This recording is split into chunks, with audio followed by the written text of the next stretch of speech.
Hello, my name is Shez Basaria. I'm a faculty in the Division of Endocrinology in the section of Men's Health, Aging, and Metabolism. And my topic today is testosterone therapy in men. These are my disclosures. So I have divided the talk into four broad outlines. Initially, I will discuss the physiology of the hypothalamic pituitary gonadal axis, also known as the HPG axis, followed by clinical manifestations and signs of male androgen deficiency. Then I'll take you through diagnostic workup and then cap it off with benefits and risks of testosterone replacement. So this cartoon represents the HPG axis. We know that everything starts here in hypothalamus, where a group of neurons make GnRH that travels down the pituitary stalk and acts on cells in the anterior pituitary known as gonadotropes. These cells in turn produce two hormones, LH and FSH. LH acts on the Leydig cells of the testis to produce testosterone, and FSH acts on seminiferous tubules and Sertoli cells and promotes spermatogenesis.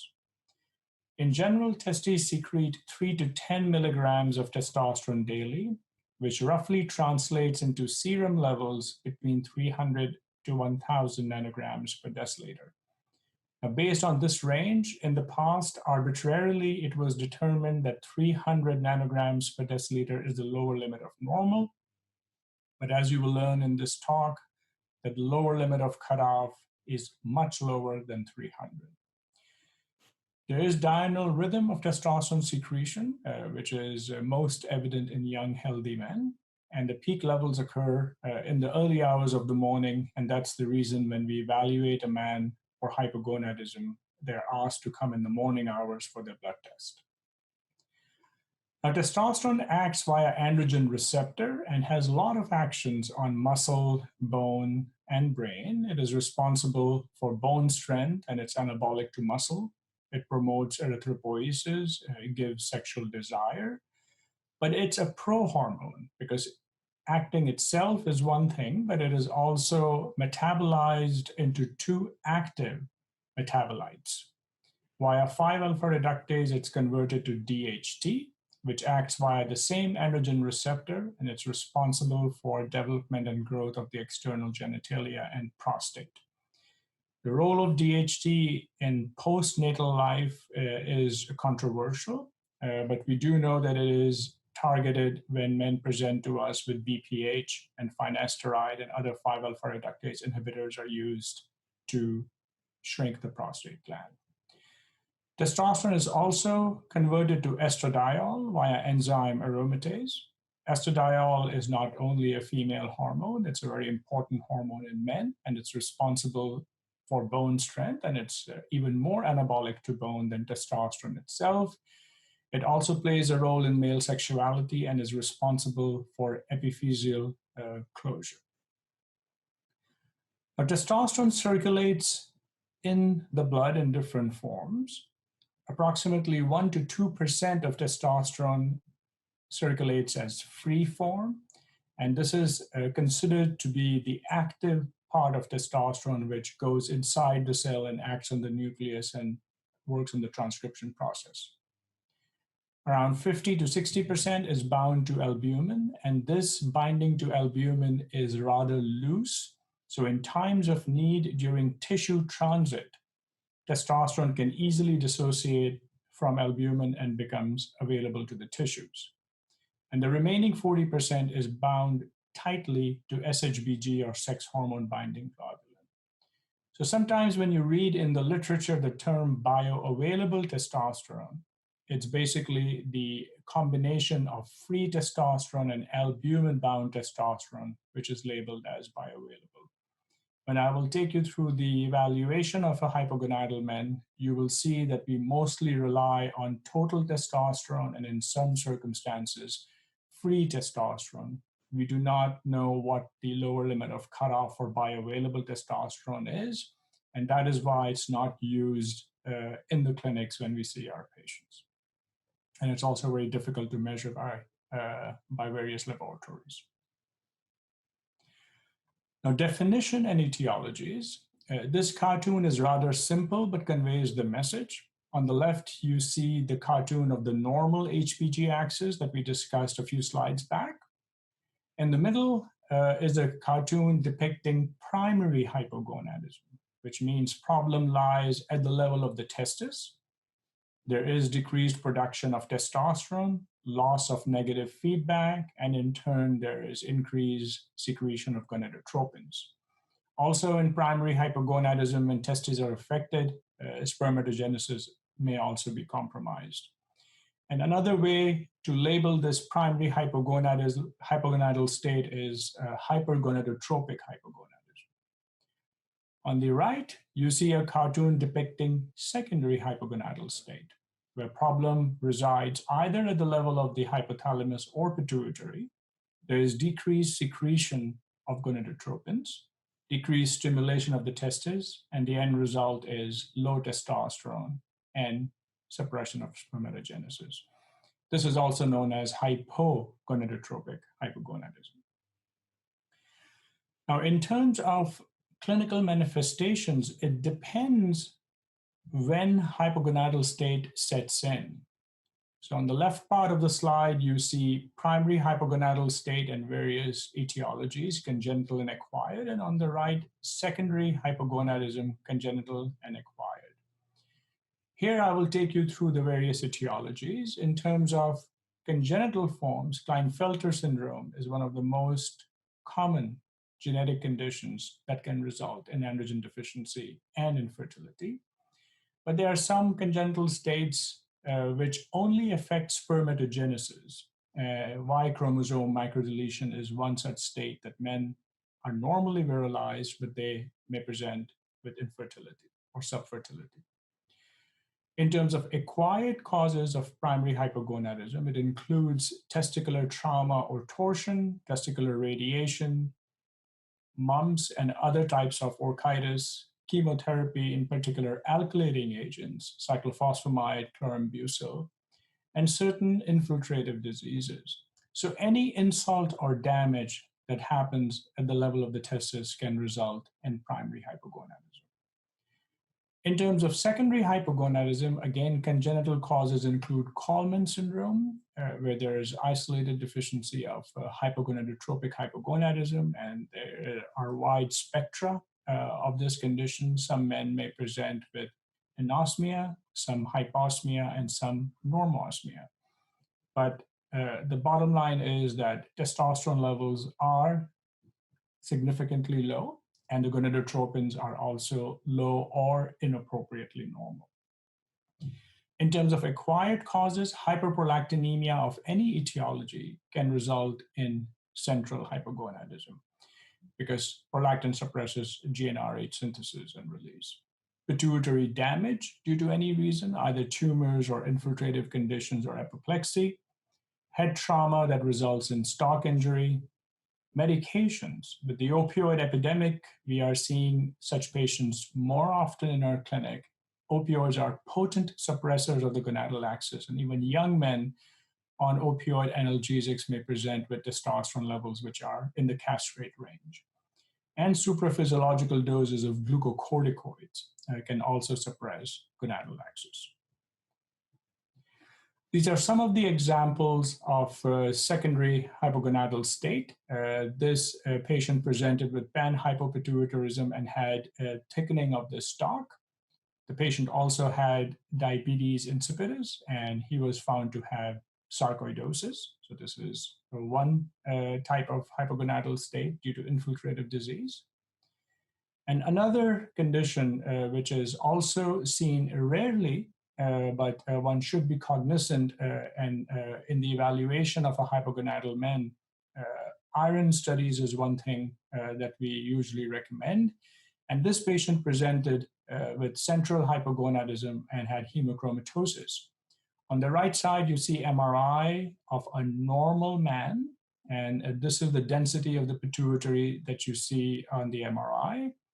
While this is a man with hemochromatosis, and you can see that the density of the pituitary gland is rather black, which is similar to air in the sphenoid sinus.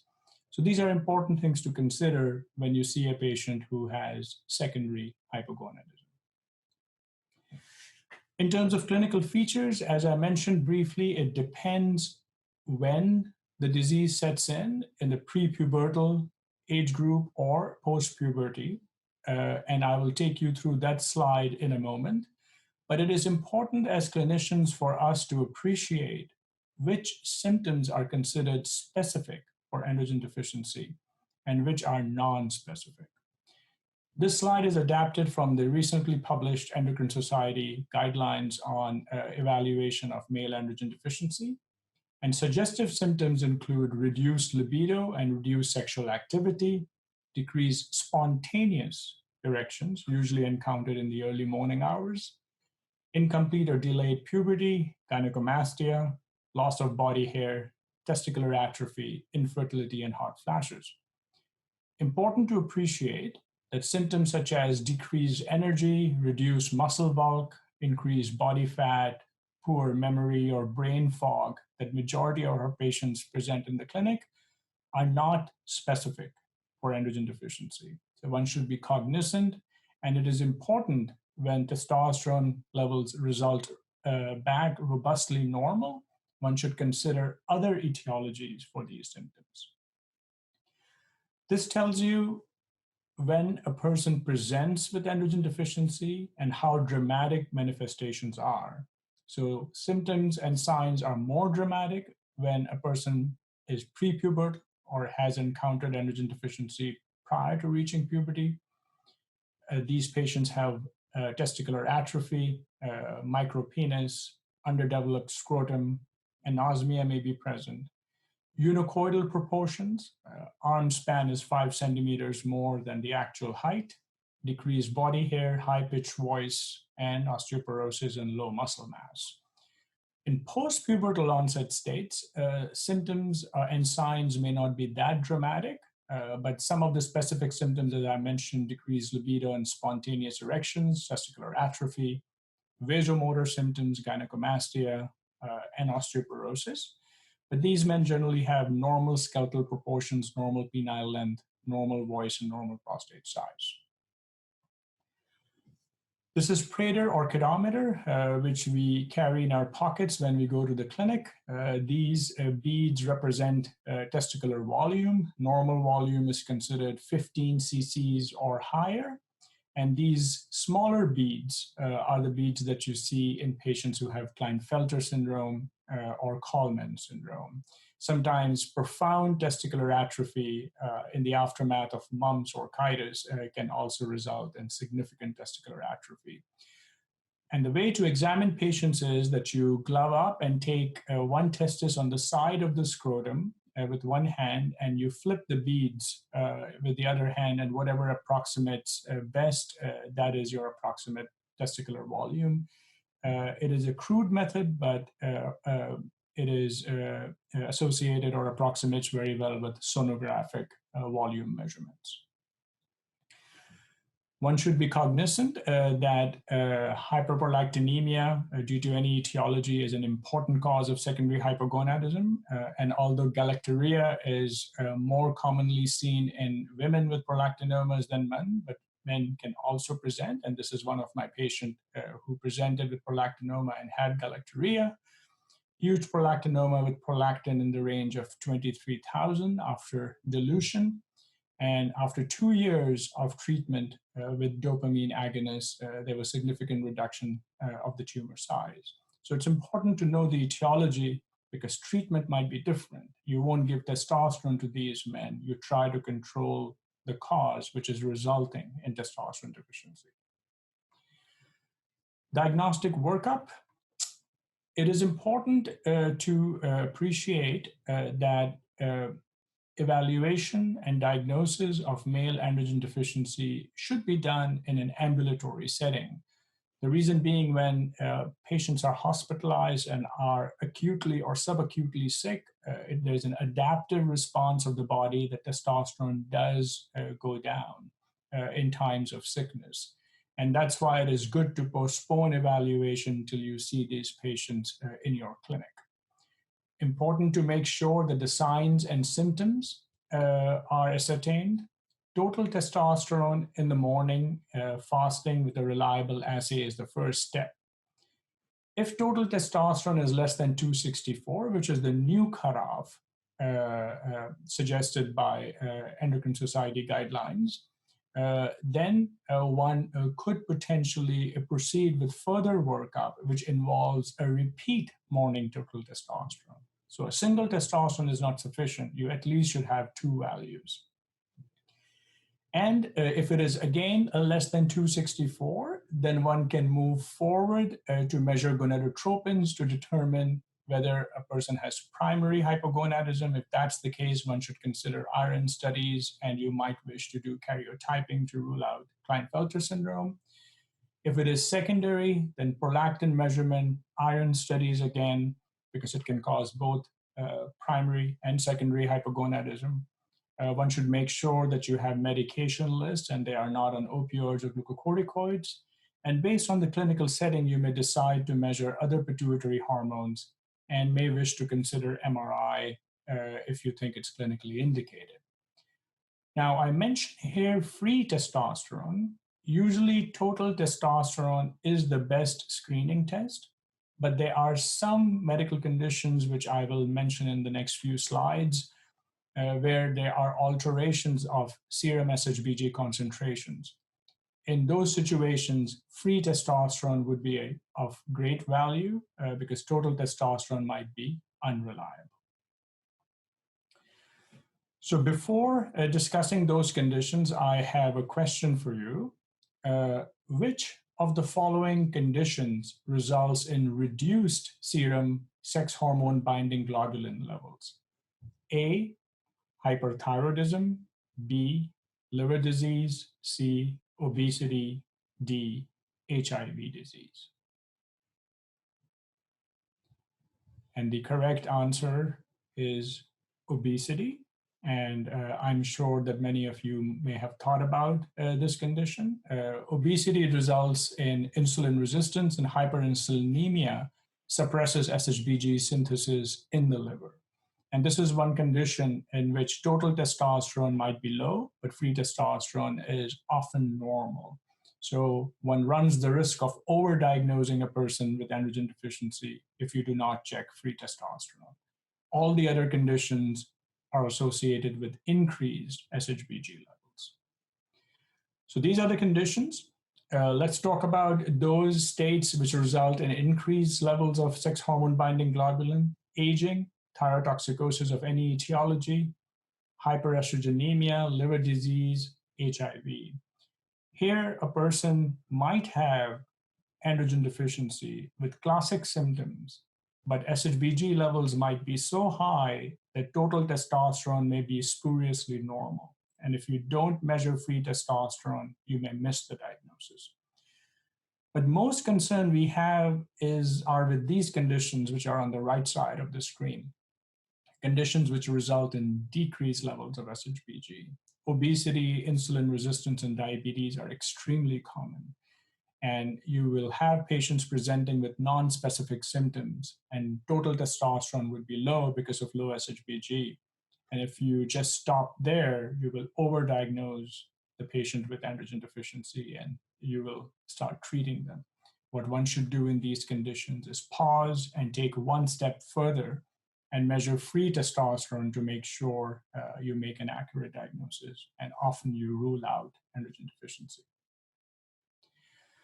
Now, measurement of free testosterone, the gold standard method is equilibrium dialysis.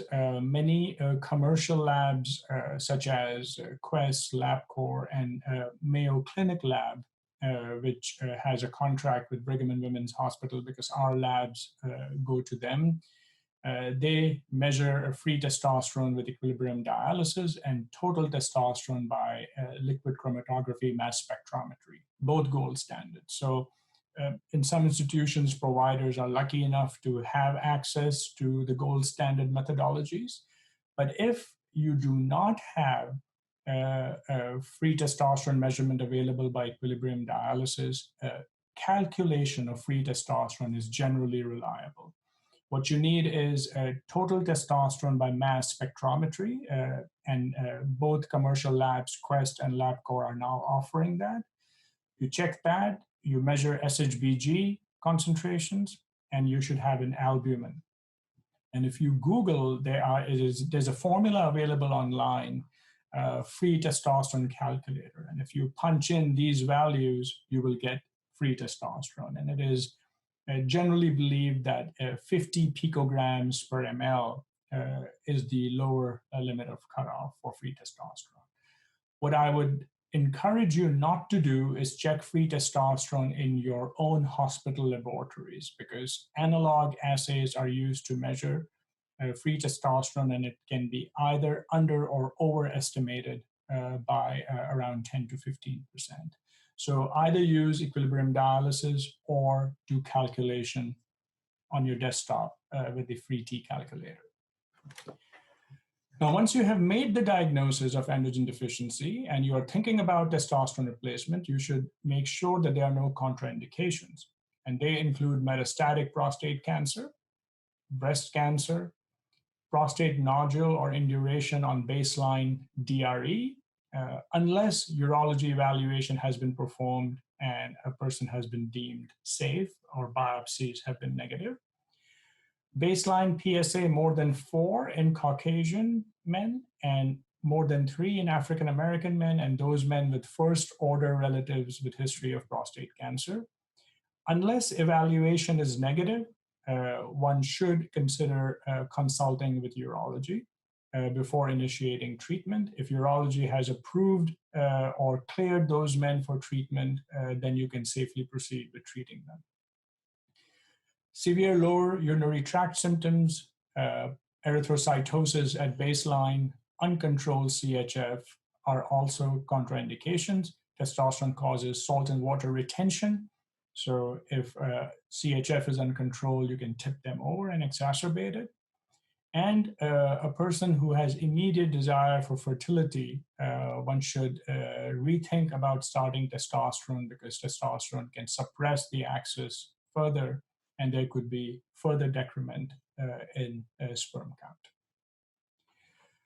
Now, in terms of modalities of testosterone replacement, there are plenty of modalities available. I will only touch upon 3: injectables, patch, and gel. There are other options now available, such as nasal testosterone, ultra-long-acting injectable testosterone, as well as oral testosterone, which was recently approved. Injectable short-acting esters, such as testosterone enanthate and cypionate, have been available for around 80 years. And the dose, which is generally chosen, is 200 milligrams every 2 weeks. This is a dose of convenience. This is not a physiologic dose, because as you can see on this graph, after you inject testosterone, the levels can go extremely high, and then they steeply come back into the lower limit of normal range, or sometimes dip below lower limit of normal after 2 weeks. So there are peak and troughs, and this is known as roller coaster pharmacokinetics. What we usually recommend are weekly testosterone injections, but at smaller dosages, 75 milligrams a week for older men, 100 milligrams per week for younger men, and the levels are plateaued, as you can see. One should check testosterone level midway between the injections. Advantages: it is very inexpensive, and you can teach patients to administer it themselves, or their spouses or family members can administer it intramuscularly. And disadvantages: variable pharmacokinetics if you give at this dose, fluctuation in mood and libido, because you can see the roller coaster phenomena, and sometimes patients might present with pain at the injection site, which is very uncommon. Transdermal testosterone patch is available. Starting dose is 4 milligram. It is also available in a 2 milligram size, and 8 milligram is the maximum dose that you can administer, and it's applied nightly to upper arm, back, or thigh. You should monitor on-treatment testosterone levels 3 to 12 hours post-application. It is convenient. It mimics circadian rhythm, because as you can see, if you apply it at night, and that's the usual recommended time, around 10 o'clock, the levels increase slowly and reach reach its peak in the early hours of the morning, so mimic circadian rhythm. Disadvantage, during summer months, it can fall off because of sweating, so problems with adherence. And the main disadvantage is skin irritation, which can be seen in 1/3 to 2/3 of these individuals. Skin irritation can present as simple allergic contact dermatitis or sometimes more blister type of reaction. But if a patient likes this formulation and the levels achieved are in the physiologic range, then you can circumvent this problem by prescribing a 0.1% triamcinolone cream, which a person can apply on the skin where they are thinking about putting the patch on. It cuts down irritation significantly and does not affect absorption of testosterone. And lastly, we have testosterone gels. We have a 1% gel, 1.62% gel, 2% gel available, which are applied daily at the same time of the day to non-genital skin. This is the cartoon which describes the areas of application. One should check testosterone levels anytime 1 week after initiating therapy. Advantages include that it's convenient, mimics circadian rhythm, good skin tolerance, but the disadvantages include potential of transmission to spouse and even to kids.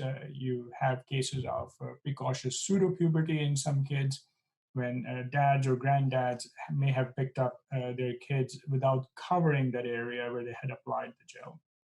So it's good to cover that area with a cloth.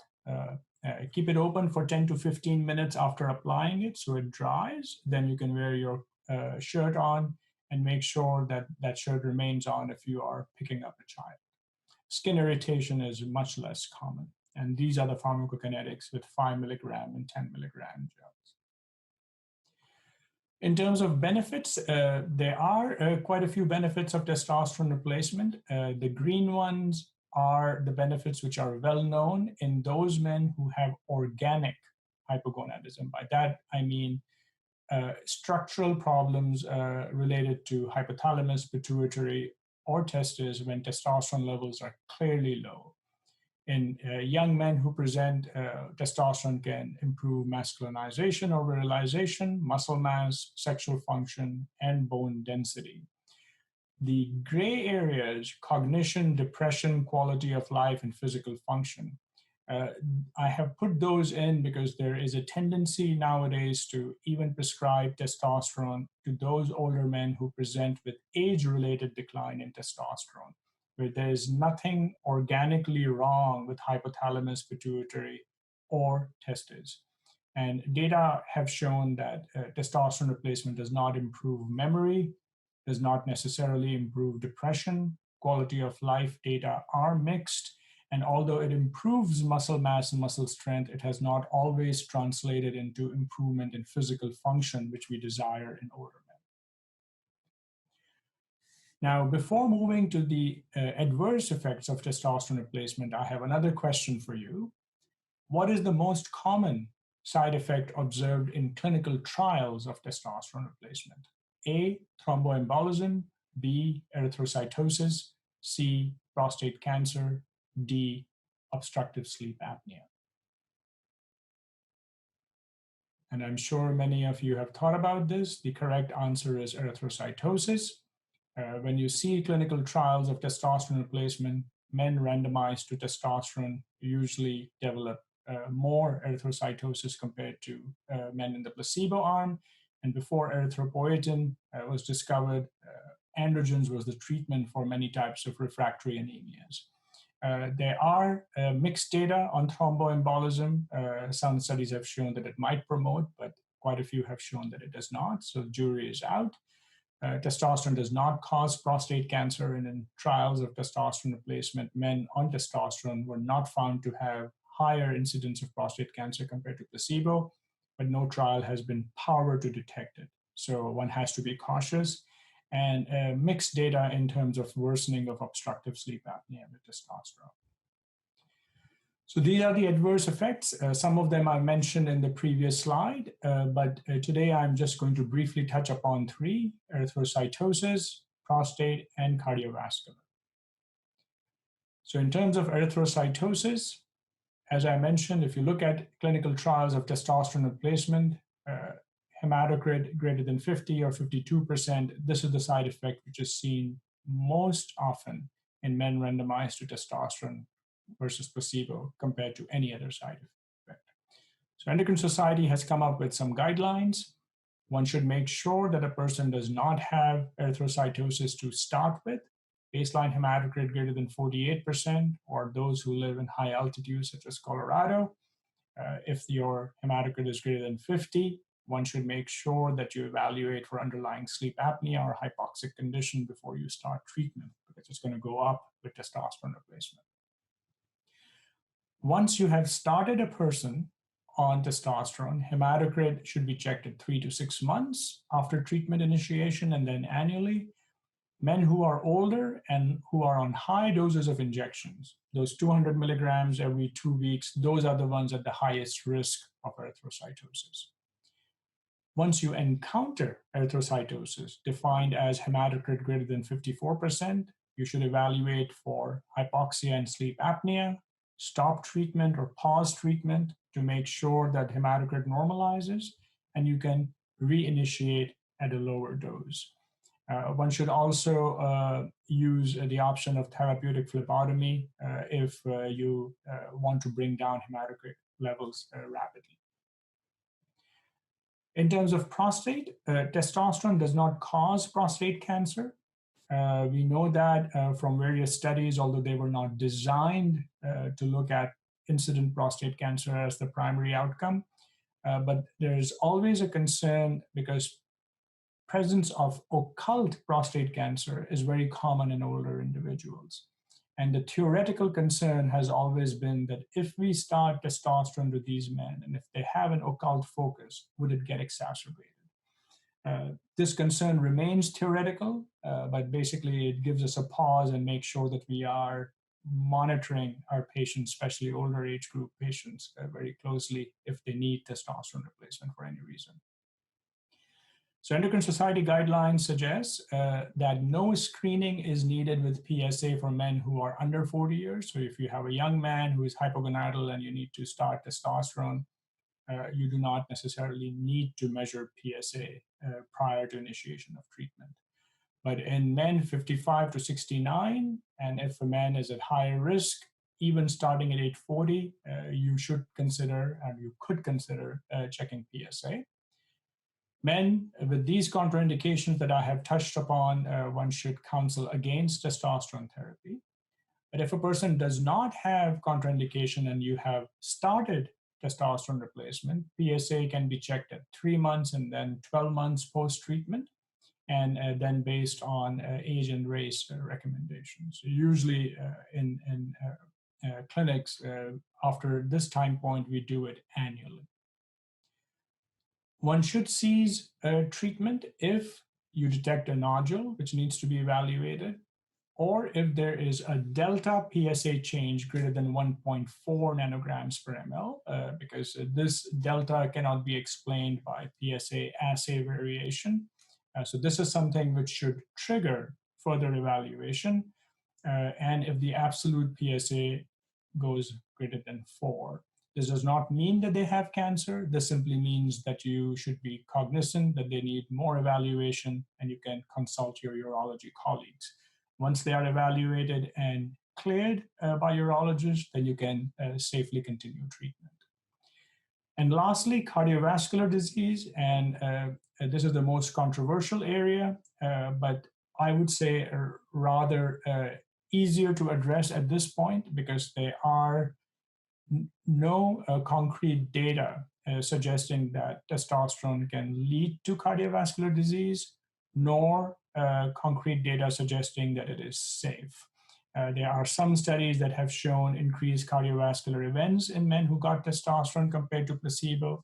There are equal number or even larger number of studies that have shown that testosterone does not exacerbate cardiovascular disease. These are meta-analyses of various clinical trials, and if you look at the spread, it goes in various directions. Many of them are neutral. Some of them do suggest increased risk. And the reason this variation is because cardiovascular events have not been the primary outcome of even a single published testosterone trial. And all these trials were not powered to evaluate cardiovascular events and lacked structured adjudication processes. So, what I tell my patients is that the jury is out. We do not know whether it causes cardiovascular disease or not, but I explain them symptoms of cardiovascular disease, that if you have stroke like symptoms such as weakness or dysarthria, or if you have chest pain, or if you have shortness of breath, one should be cognizant that it could be related to testosterone or it may not be, and one should seek immediate evaluation. So unless more data are available, all we can do at this point in time is educate our patients that this is a possibility, but one should not deny treatment to those individuals who truly have androgen deficiency. So to conclude, diagnosis of hypogonadism should be made in a symptomatic patient who consistently has low serum testosterone levels. Testosterone should be measured in the morning hours in a fasting state on at least 2 occasions with a reliable assay. Consider measuring free testosterone in men with suspected SHBG abnormalities. And I would recommend equilibrium dialysis or calculate it yourself after checking total testosterone and SHBG and albumin. Choice of testosterone replacement modality should be based on patient preference, cost, availability, and formulation specific properties. Testosterone replacement in older men results in modest benefits, but it does result in good benefits in younger men and in those small portion of older men who truly have organic disease, profoundly low testosterone levels. Testosterone replacement in older men, we do not know in terms of cardiovascular and prostate safety, and we have to educate them and follow them diligently. And in addition to monitoring adverse effects, we also have to continuously monitor benefits to make sure that they are indeed benefiting, considering the symptoms that they have presented with. So this concludes the presentation on testosterone therapy in men. I appreciate you paying attention, and I'm thankful to the organizers of this meeting for inviting me.